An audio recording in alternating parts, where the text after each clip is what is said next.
नमस्कार, मी निरंजन. आज आपण एका अत्यंत गंभीर अशा विषयावरती बोलणार आहोत आणि माझी सर्वांना विनंती आहे, की हा संपूर्ण एपिसोड हा अतिशय शांतपणाने 2-3 वेळेला बघा, कमीत कमी. कारण याचं गांभीर्य लक्षात येणं हे अत्यंत महत्वाचं आहे. अमेरिकेमध्ये एक खूप जगप्रसिद्ध असे शास्त्रज्ञ आहेत. त्यांचं नाव आहे doctor Gregory Stanton. Doctor Gregory Stanton हे अँथ्रोपॉलॉजीमध्ये, समाजशास्त्रामध्ये, मानसशास्त्रामध्ये यांनी पीएचडी मिळवलेली आहे आणि वेगवेगळ्या विद्यापीठांमधून त्यांनी काम केलेलं आहे, जगप्रसिद्ध विद्यापीठांमधून. आणि त्यांची स्वतःची जेनोसाइड वॉच या नावाची एक संस्था आहे, संघटना आहे. आणि या संस्थेच्या मार्फत त्यांनी जगातली जी जेनोसाइड झाली, जे नरसंहाराच्या घटना घडल्या, मग त्याच्यामध्ये जर्मनीमधलं हॉलोकॉस्ट असेल किंवा आर्मेनियामधलं नरसंहार असेल, कंबोडियामधला नरसंहार असेल, अशा अनेक ठिकाणच्या घडलेल्या नरसंहारांचा खूप खोलवर जाऊन अभ्यास केला. आणि अगदी याची सुरुवात कशी होते इथपासून त्याचा शेवटी परिणाम काय घडला इथपर्यंत आणि त्याच्यातले सर्व टप्पे, त्याच्यातले स्टेजेस, या सगळ्याचा त्यांनी डिटेल अभ्यास केला.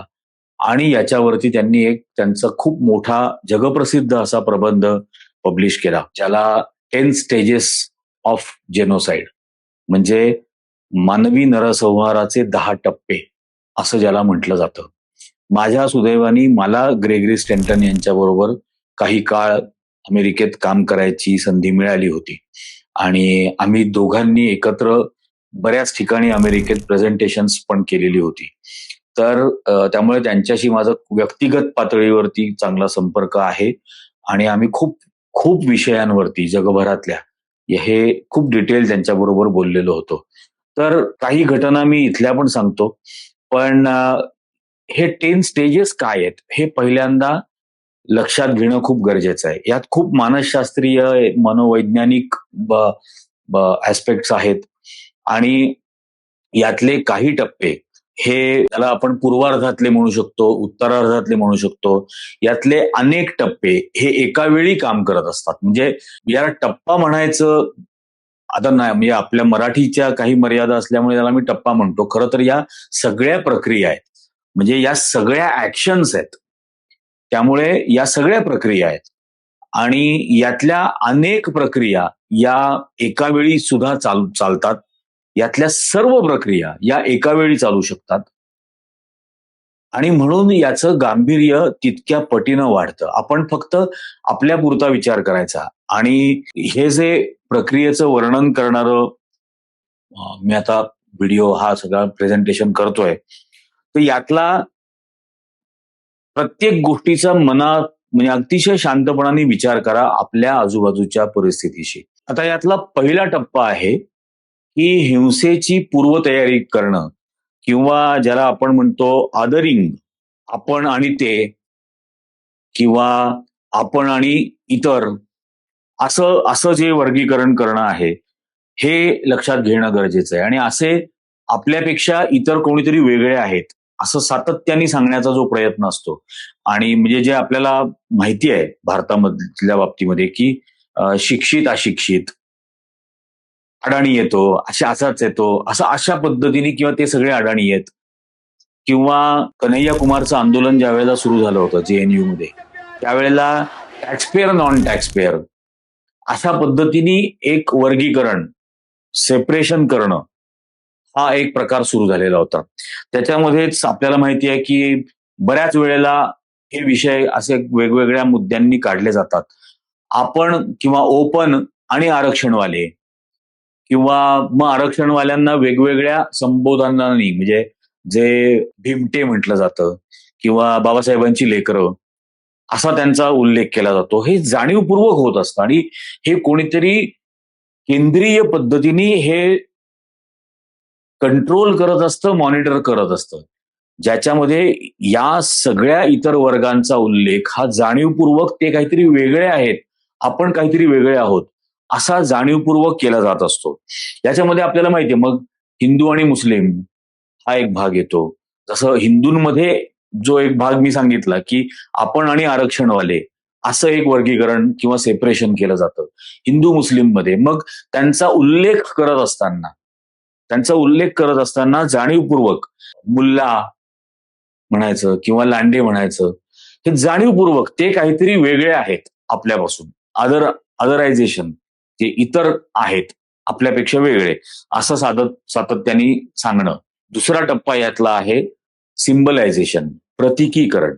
म्हणजे या सगळे ज्यांना आपण इतर म्हटलेलं आहे, ज्यांना आपल्यापासून वेगळे आहेत असं सांगण्याचा प्रयत्न केलेला आहे, त्यांचं काहीतरी प्रतीकीकरण करायचं. कुठल्या तरी सिम्बल्समध्ये त्यांना घेण्याचा प्रयत्न करायचा. उदाहरणार्थ आपल्याकडे आपण बघितलं, निवडणुका झाल्या होत्या महाराष्ट्रात, विधानसभेच्या निवडणुका. त्यावेळेला 2 पोस्टर्स खूप गाजली होती, बटेंगे तो कटेंगे आणि एक है तो सेफ है. हे काय होतं, एक है तो सेफ मध्ये खूप टोप्या दाखवल्या होत्या जाहिरातीत, आणि या या सगळ्या टोप्या एकत्र असायला हव्यात, आणि त्याच्यामध्ये 2 टोप्या नव्हत्या. एक मुस्लिम समाजात जी घातली जाते ती स्कलकॅप नव्हती, आणि छत्रपती शिवाजी महाराजांचा जिरे टोप नव्हता. तर हे 2 सोडून उरलेले सर्व एकत्र राहणं गरजेचं आहे असं सांगण्याचा प्रयत्न होता. म्हणजे त्यातही हे जे अदरायझेशन आहे, म्हणजे वी अँड अदर्स, हा करण्याचा त्यातला भाग होता. किंवा नरेंद्र मोदींची भाषणं तुम्हाला आठवत असतील त्या काळात, की कपडों से पहचान लेते हैं, कोणीतरी वेगळे आहेत, की किंवा ते काय कब्रस्तान आणि स्मशान असा एका ठिकाणी उल्लेख केला होता. किंवा तुमची मंगळसूत्र घेऊन जातील, काँग्रेसचं सरकार आलं तर तुमची मंगळसूत्र काढून घेतली जातील. हा पुन्हा अदरायझेशनचा प्रकार, म्हणजे तुमची काढून घेतली जातील आणि कोणाला तरी दिली जातील, हा त्यातला सरळ सरळ भाग होता. आणि तसं ते उघडपणाने बोलत होते. गुजरातमध्ये असताना त्यांची जी भाषणं होती की हमारे 5 उनके 25, किंवा ते 4 लग्न करू शकतात, 4 लग्न करून 20 पोरं पैदा करू शकतात, वगैरे वगैरे, अशा पद्धतीने सातत्याने जे अदरायझेशन केलं जात होतं, हे गेली काही वर्षांपासून चालू आहे. आणि म्हणून आज आपण कुठल्या टप्प्यावर आलेलो आहोत, आपण आज कुठल्या प्रक्रियेत आपण आहोत, हे लक्षात घेणं खूप गरजेचं आहे. म्हणून हे सगळं सांगतोय. त्याच्यानंतर डिस्क्रिमिनेशन. आता डिस्क्रिमिनेशन मध्ये म्हणजे कायदे आणि रूढी अशा पद्धतीने तयार करायच्या की विशिष्ट गटांच्या, विशिष्ट समूहांच्या नागरिकांचे मानवी हक्क, नागरी हक्क यापासून त्यांना, उपभोग घेण्यापासून त्यांना रोखणं, अशा पद्धतीने रूढींचा आणि कायद्यांचा वापर करायचा. उदाहरणार्थ आपण बघितलं असेल की मुस्लिम महिलांना न्याय मिळावा म्हणून ट्रिपल तलाक.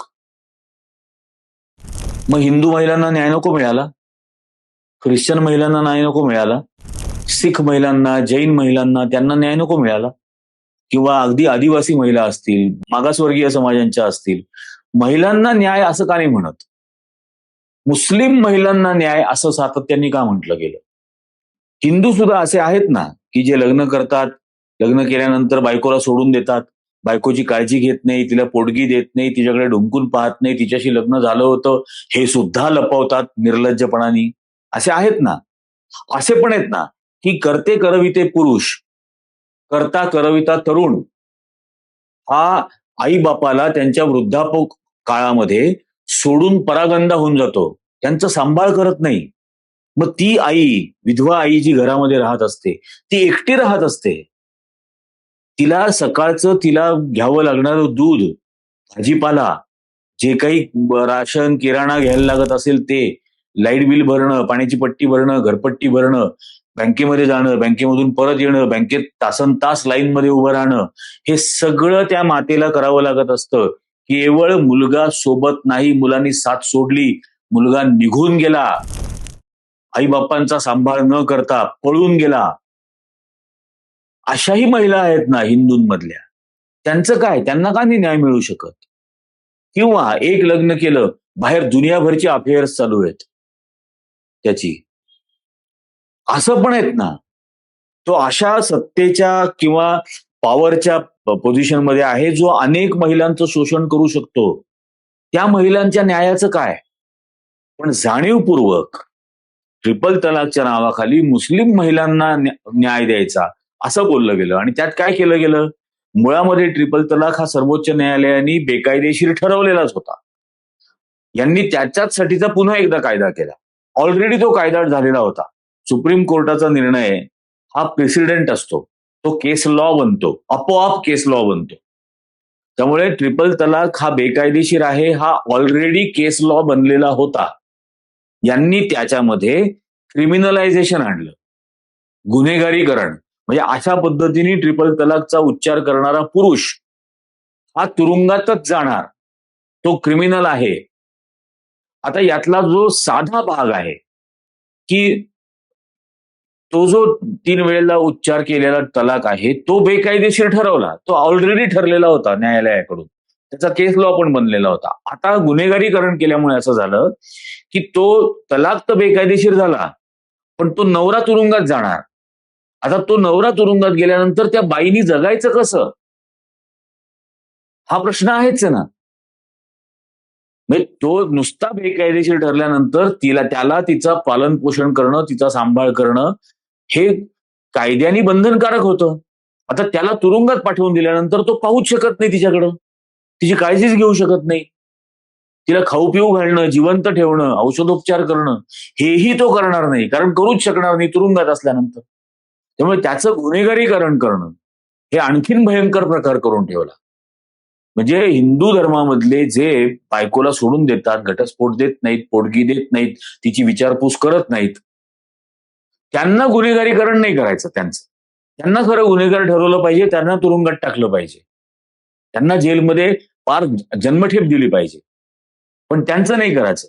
हा अदरायझेशन करण्याचा आणि त्याच्यानंतर ते डिस्क्रिमिनेशन आणखीन, हे फक्त ट्रिपल तलाक पुरतं नाही. सीए एनआरसी काय होतं, सीए एनआरसी सुद्धा भेदभावच दाखवतं ना, की परदेशामधून त्या जे काही बांगलादेश असेल, नेपाळ असेल, पाकिस्तान असेल, अफगाणिस्तान असेल, या देशांमधून भारतामध्ये येणारी जी लोक आहेत ते जर का हिंदू असले, ते जर जैन असले, ते जर सिख असले, ते जर बुद्धिस्ट असले, तर त्यांना भारतीय नागरिकत्व मिळेल. पण ते जर मुस्लिम असले तर त्यांना नागरिकत्व दिलं जाणार.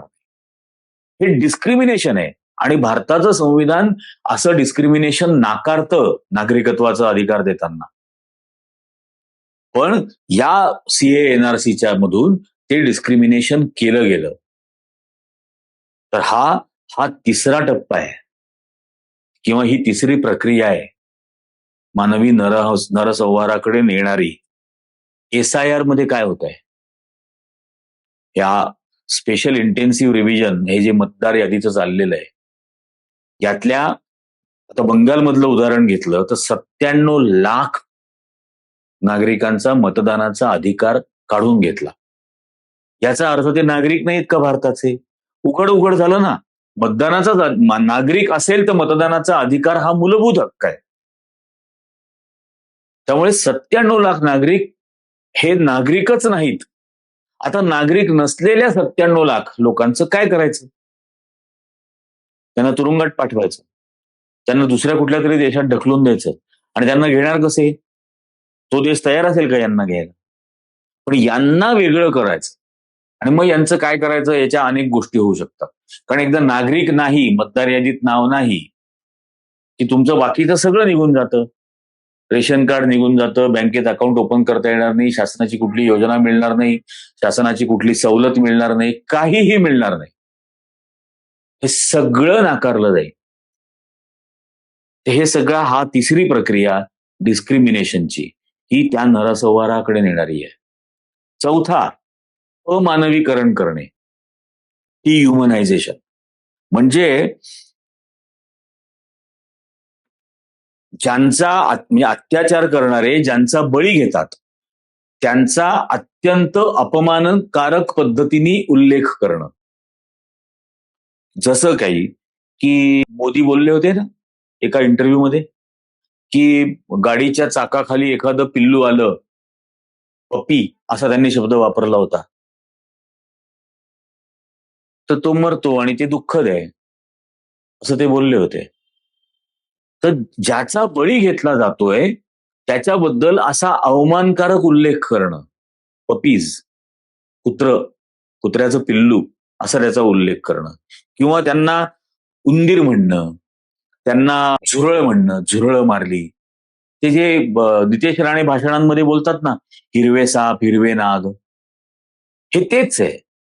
तुच्छतापूर्ण उल्लेख करणं. अरे तुम्ही त्यांचा बळी घेताय, ते माणसं आहेत. पण ती माणसं नाहीयेत असं दाखवायचं.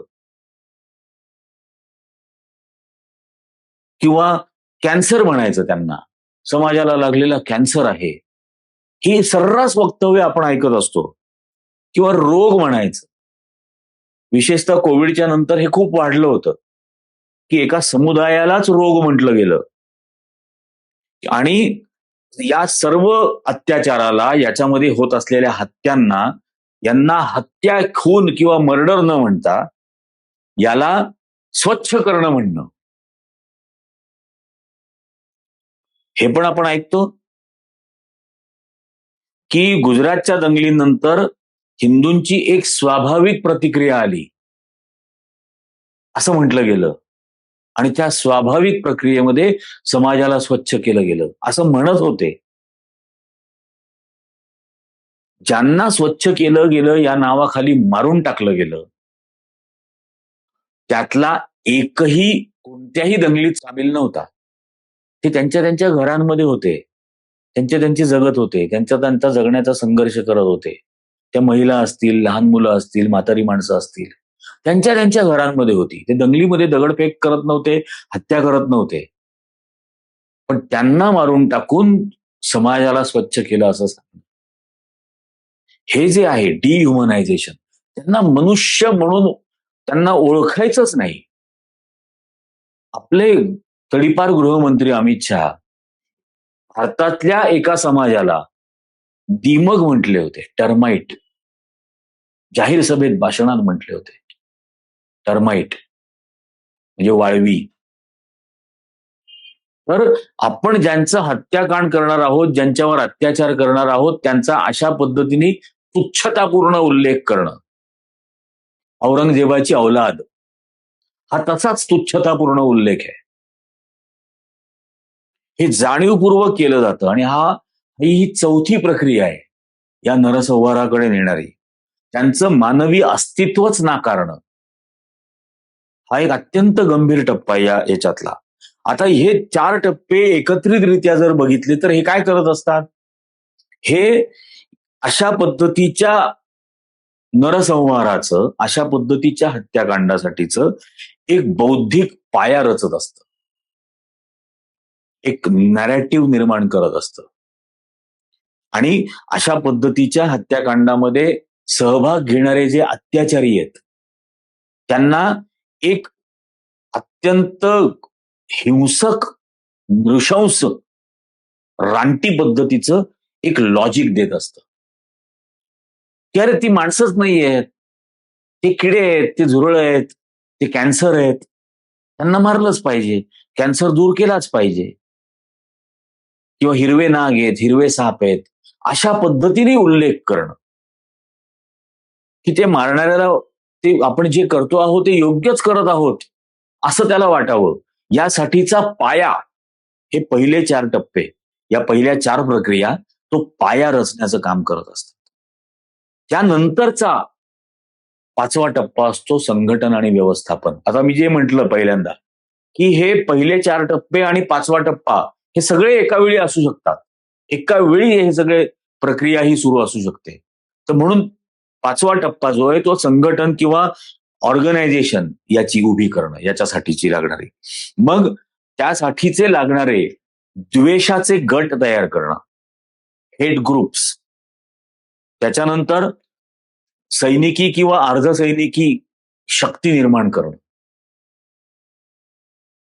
आता तुम्ही कल्पना करून बघा, असे द्वेषाचे गट आहेत की नाही? अशा संघटना आहेत की नाहीत? ज्या सातत्यपूर्ण गेली अनेक दशकं असा द्वेष पसरवण्यासाठीचं काम करतात. फक्त सत्तेमध्ये यायच्या आधी वेगळ्या पद्धतीने तो द्वेष पसरवत होते, सत्तेत आल्यानंतर उघड उघड वेगळ्या पद्धतीने द्वेष पसरवतात. त्यात मग आपल्याला माहितीये कुठल्या कुठल्या संघटना आहेत. बजरंग दल आहे, दुर्गाबाईंनी आहे, राष्ट्रीय स्वयंसेवक संघ आहे, भारतीय जनता पक्ष आहे. त्यातले अनेक पदाधिकारी आहेत, नेते आहेत, जे उघडपणाने असा द्वेष पसरवण्याचं काम करत असतात. या संघटना, मी आधी जे म्हटलं की सैनिकी किंवा अर्धसैनिकी पथकं तयार करणं, सेल्फ डिफेन्स किंवा स्वसंरक्षणाची शिबिरं, याच्या नावाखाली काय काय केलं आपण बघितलं. त्रिशूल वाटप. मग त्रिशूल वाटप करत असताना सांगायचं की धर्माचा आहे, शंकराचा त्रिशूल होता. मग त्या वाटपावरती कोणी ऑब्जेक्शन आणू नये. त्यानंतर तलवारींचं प्रशिक्षण, अगदी सुरुवातीला काठ्यांचं प्रशिक्षण, कॉन्स्टेब्युलरी ही जी म्हणजे पोलीस भारतामधले आहेत, या पोलिसांचं प्रायमरी वेपन, प्राथमिक हत्यार त्यांचं काय आहे? लाठी. तर ते हत्यार आहे. त्याचं प्रशिक्षण देणं पहिले सुरू झालं. मग हे त्रिशूळ वाटप, तलवार वाटप, मग ती प्रज्ञासिंग ठाकूर म्हणाची सुरे ठेवा, धार लावून ठेवा. नंतर प्रत्यक्ष बंदुकींचं प्रशिक्षण, मग त्या शस्त्रपूजांचा गौरव करणं. मग असा टप्पे करत करत या शस्त्रांचं प्रशिक्षण देणं. मग सत्तेत आल्यामुळे शासनातर्फे अग्निवीर नावाची योजना आणणं 4 वर्षासाठी. आता अद्ययावत शस्त्रांचं प्रशिक्षण घेतल्यानंतर 4च वर्षात ते समजा रिटायर झाले. ते काय करतील?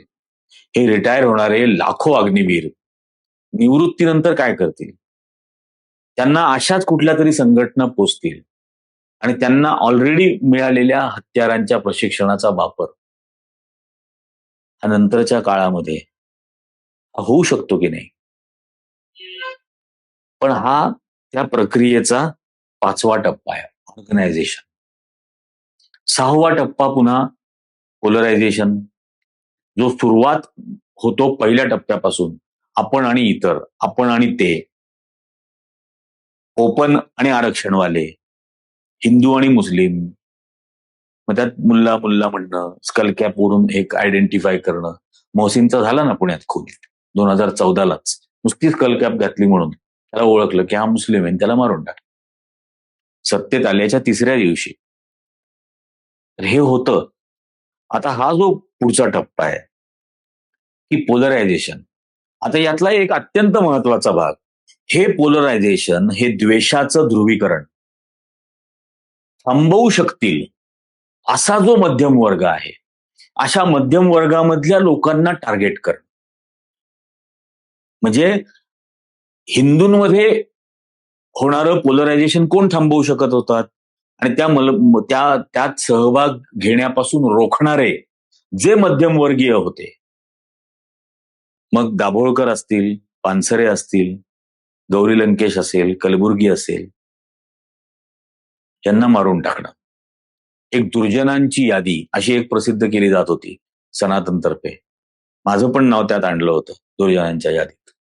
आणि त्यावेळेला असं जाहीर केलं होतं की 2024 पर्यंत हे हटवायचे मार्गातून, जेव्हा यादी प्रसिद्ध केली तेव्हा. पण हे हटवायचे, कारण हे हिंदूंमधल्या मध्यम वर्गाला या ध्रुवीकरणापासून रोखू शकतात किंवा प्रयत्न करू शकतात. तर हेच हटवायचे. दुसऱ्या बाजूला ज्यांच्या विरोधात ध्रुवीकरण करतोय त्यांच्यातल्या मध्यम वर्गाला टार्गेट करणं. आणि मग काय काय घटना घडतात आपण पाहतो.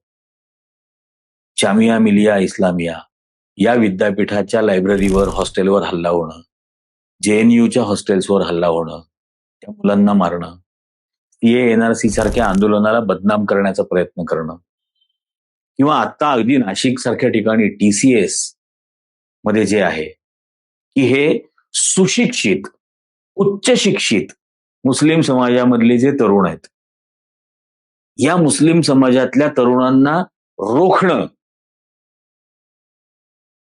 ज्यांना नोकऱ्याच मिळणार नाहीत अशा पद्धतीने त्यांना बदनाम करणं, किंवा ज्यांना मिळालेल्या आहेत त्यांना अशा कुठल्या तरी कट कारस्थानामध्ये गोवणं, फसवणं आणि त्यांचा छळ करणं, आणि त्यांच्या मार्फत त्या संपूर्ण समुदायाला एक संदेश देणं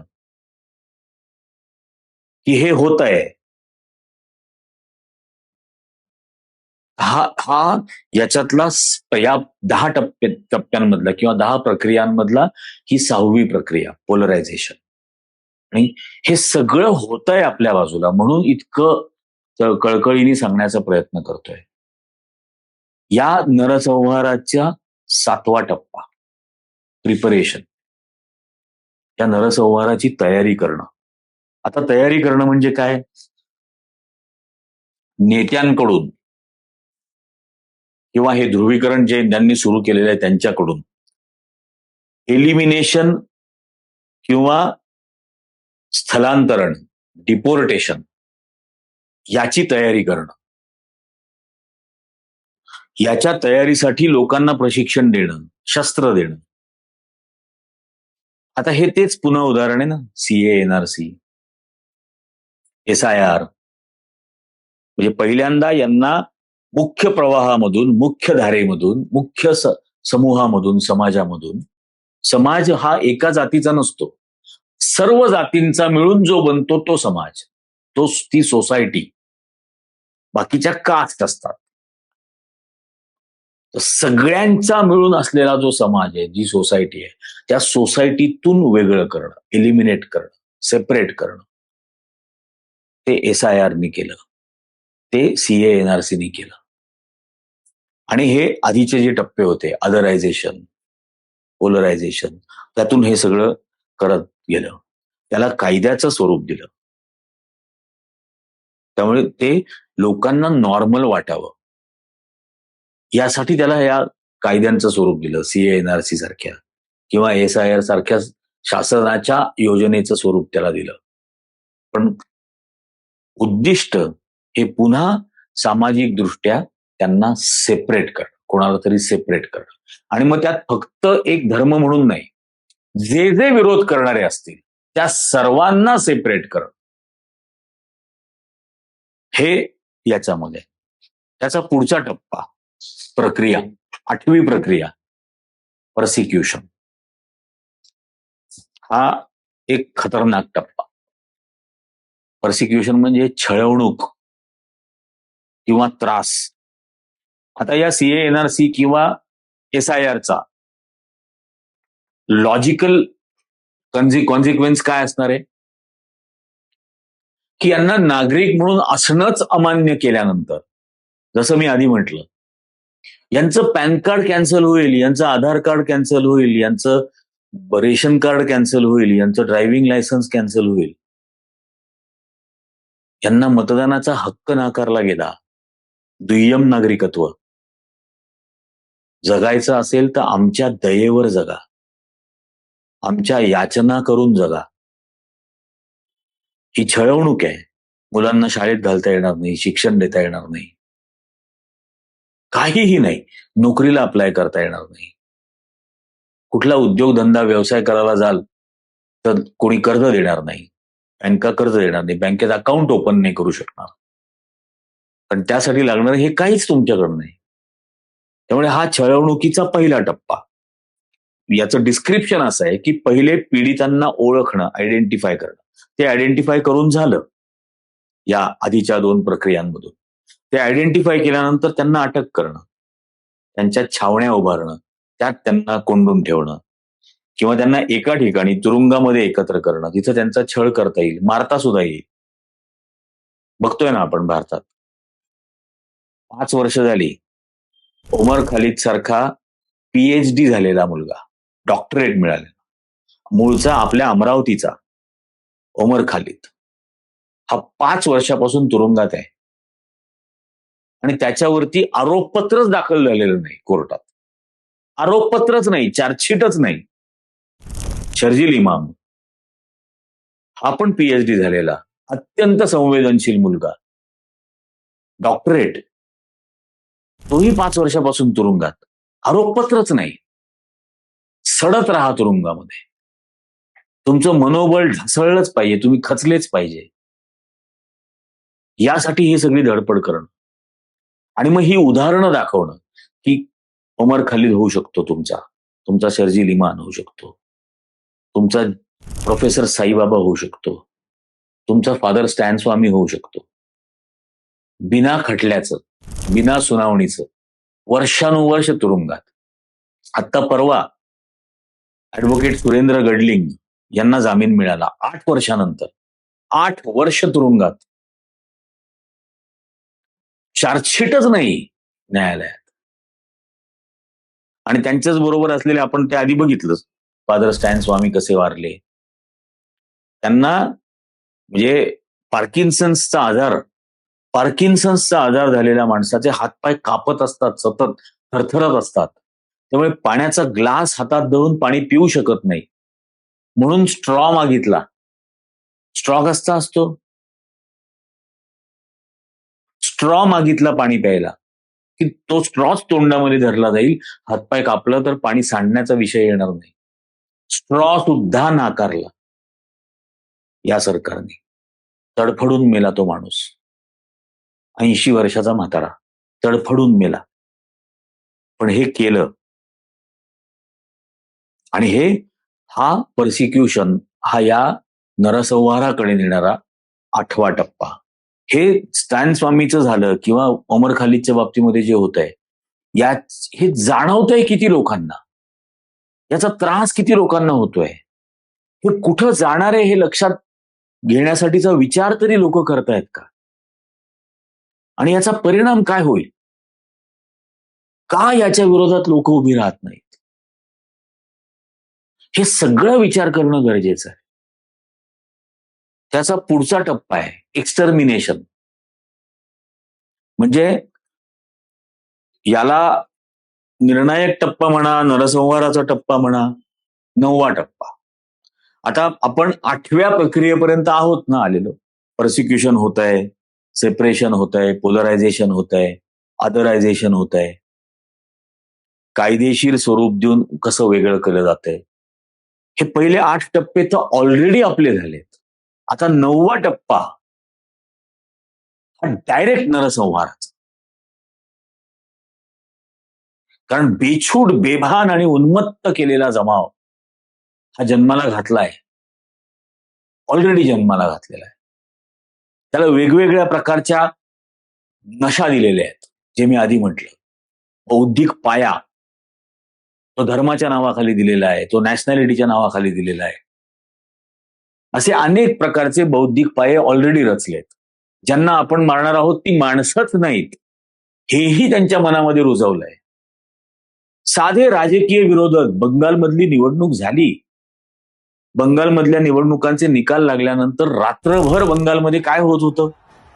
तर तृणमूल काँग्रेसची जिथे जितकी कार्यालयं आहेत त्या सर्व कार्यालयांवरती हल्ले केले जात होते, तोडून टाकले जात होते, बुलडोझरनी तोडून टाकले जात होते ती कार्यालय. एक अत्यंत उन्मादी आणि उन्मत्त असा जमाव, अशी झुंड ही ऑलरेडी तयार झालेली आहे. त्यामुळे आता पुढचा टप्पा, पुढची प्रक्रिया ही थेट नरसंहाराची असणार. ही वेगवेगळ्या राज्यांच्या परिस्थितीप्रमाणे वेगवेगळ्या टप्प्यावरती असेल, पण हे सर्व एका देशात घडत आहे. आणि या सर्व टप्प्यांमधून, या सर्वच्या सर्व टप्प्यांमधून जर्मनी गेलेली आहे. या सर्व टप्प्यांमधून इटली गेलेली आहे दुसऱ्या महायुद्धाच्या वेळेला. आर्मेनिया गेलाय, कंबोडिया गेलाय. तुत्सींची ज्या पद्धतीने हत्याकांड झालं, अत्यंत क्रूर पद्धतीने, हे सर्व जगाने बघितलेलं आहे. आपण त्यातले 8 टप्पे पार पाडलेले आहेत. आपण 9व्या टप्प्यावर, अंतिम नरसंहाराच्या. आणि याच्या नंतरचा 10वा टप्पा डिनायल, थेट नाकारणं. तुम्ही काहीही सांगायला जा, थेट नाकारलं जातं. माझ्या अनेक व्हिडिओजवरच्या कॉमेंट्समध्ये जेवढे मूर्ख लो आयक्यू बुलडोजर भक्त आहेत त्यांच्या कॉमेंट्स कशा असतात बघा. कम्प्लीट डिनायल, असं नाहीच म्हणून सांगणं, असं नाहीच म्हणून सांगणं, किंवा या प्रक्रियेमधल्या, या 9 टप्प्यांमधल्या एखाद्या प्रोसेसचा भाग बनून त्याचं जस्टिफिकेशन द्या. तो जो बौद्धिक पाया रचलाय, म्हणजे बेअक्कल पाया आहे तो, जो द्वेषाचा आहे, त्यातल्या प्रक्रियेचा एक भाग हा त्या प्रतिक्रियांमध्ये या माझ्या व्हिडिओजवरती असतो, की त्याचं जस्टिफिकेशन करणं या सगळ्या गोष्टीचं. मग तृणमूल काँग्रेसनी काय केलं होतं, मग या वेळेला काय घडलं होतं, मग तेव्हा काय घडलं होतं, किंवा मग असेल हिंमत तर करा ना आंदोलन. सगळं करणार. तो जो मूर्ख आमचा एक आहे की महात्मा गांधींसारखं आंदोलन देशभरात उभं करावं लागतं त्यासाठी वगैरे, सगळं केलं जाईल. सगळं जे जे महात्मा गांधींनी केलं, जे जे पंडित नेहरूंनी केलं, जे जे भगतसिंगांनी केलं, जे जे सुभाषचंद्र बोसांनी केलं, ते सर्व होईल 100%. पण त्याचबरोबर हे लोकांच्या लक्षात यावं पहिल्यांदा, तुम्ही जसं मूर्ख बौद्धिक पाया रचायचं काम करतायत हे सगळ्या संघटना, ते जसा मूर्ख बौद्धिक पाया रचायचं काम करताय, तसं मी पहिले शहाणपण शिकवण्याचा पाया रचण्याचं काम करतोय. हे लक्षात घ्या. हे काउंटर चालू आहे तुमच्या या प्रत्येक प्रक्रियेला, या नरसंहाराकडे नेणाऱ्या प्रत्येक प्रक्रियेला हे व्हिडिओज करणं हे काउंटर आहे. कुठल्या ना कुठल्या तरी याच्यातल्या प्रक्रियेला विरोध होत असतो प्रत्येक व्हिडिओमधून. हे तुम्ही लक्षात घ्या. त्यामुळे हे जो मूर्खपणाचे सल्ले मला देतात ना, की असं करा तसं करा, हे सगळं कळतं. म्हणून सांगतोय की मी या ग्रेगरी स्टेंटन बरोबर काम केलेलं आहे. लक्षात घ्या. अमेरिकेतल्या काँग्रेसपासून ते अनेक वेगवेगळ्या कॉन्फरन्सेसमध्ये त्याच्यासोबत प्रेझेंटेशन्स केलेली आहेत. त्यामुळे मला हे चांगलं समजलेलं आहे की हे काय चाललंय भारतात आणि याला कसं रोखायला हवं. ते रोखण्यासाठीचे हे सगळे व्हिडिओ आहेत. लोकांना शहाणं करणं. तुम्ही मूर्ख बनवू पाहताय, तुम्ही त्यांना हिंस्त्र श्वापद पशु बनवू पाहताय, मी त्यांना माणसंच ठेवू पाहतोय. त्यातला एक भाग आहे. आणि म्हणून हा जो डिनायल आहे तोही ओळखता येतो. त्यातले 10च्या 10 टप्पे हे ओळखणं खूप गरजेचं आहे. आणि म्हणून मी सुरुवातीला म्हटलं की हा व्हिडिओ पूर्ण बघा, 2-2दा पहा, 3-3दा पहा. याच्यातला प्रत्येक प्रक्रिया, याच्यातला प्रत्येक टप्पा किंवा यातल्या प्रत्येक प्रक्रियेचा टप्पा हा पडताळून बघा की असं घडतंय की नाही घडत आहे. आणि मग जर हा देश वाचवावा, जर हा देश वाचावा असं वाटत असेल, कारण जर्मनी हिटलरच्या मृत्यूनंतर, दुसरं महायुद्ध संपल्यानंतर जर्मनीमधल्या 3 पिढ्या